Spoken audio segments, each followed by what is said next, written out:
MS યુનિવર્સિટીમાં એડમિશનને લઈને ફરી વિવાદ। ધોરણ 12ની પૂરક પરીક્ષામાં પાસ વિદ્યાર્થીઓને કોમર્સ ફેકલ્ટીમાં પ્રવેશ આપવા માંગ।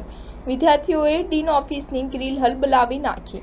વડોદરા શહેરની MS યુનિવર્સિટીની કોમર્સ ફેકલ્ટીમાં ધોરણ 12ની પૂરક પરીક્ષામાં પાસ થયેલા વિદ્યાર્થીઓને પ્રવેશ આપવાની માંગ સાથે આજે NSUIના કાર્યકરો અને વિદ્યાર્થીઓએ વિરોધ પ્રદર્શન કર્યું હતું અને પ્રવેશ નહીં આપવામાં આવે તો ઉગ્ર આંદોલનની ચીમકી ઉચ્ચારી હતી। AGSUએ હેડ ઓફિસ ખાતે રજૂઆત કરી તો NSUIના કાર્યકરોએ કોમર્સ ફેકલ્ટી મેઇન બિલ્ડિંગ ખાતે ઉગ્ર રજૂઆત કરી હતી અને ડીન ઓફિસની ગ્રીલ હલબલાવી નાખી વિરોધ કર્યો હતો।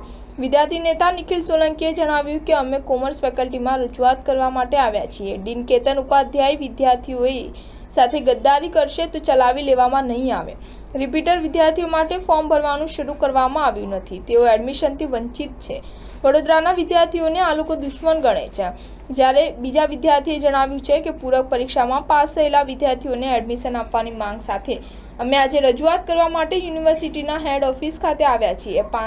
150થી 200 જેટલા પૂરક પરીક્ષાના વિદ્યાર્થીઓ છે। આ ઉપરાંત અગાઉ જે વિદ્યાર્થીઓને એડમિશન નહોતું મળ્યું તેમને પણ એડમિશન આપવામાં આવે।